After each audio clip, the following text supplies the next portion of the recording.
যে এই গোলটা রয়েছে না, এই সবসময় চিন্তা করবে গোলে যেন না যায়। গোলে চলে কি হবে, বাই চান্স ধর পড়ে যেতে পারিস।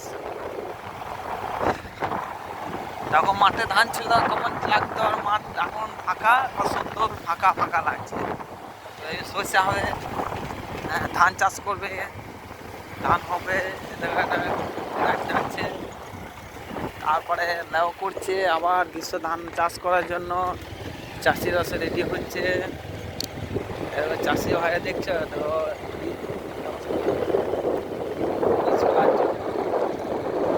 ধান আসবে, ধান আবার আসবে, ধান হবে। তো সর্ষে দেখছো, সর্ষে, এই সর্ষে আমরা খাচ্ছি, তেল হচ্ছে, আমরা খাচ্ছি।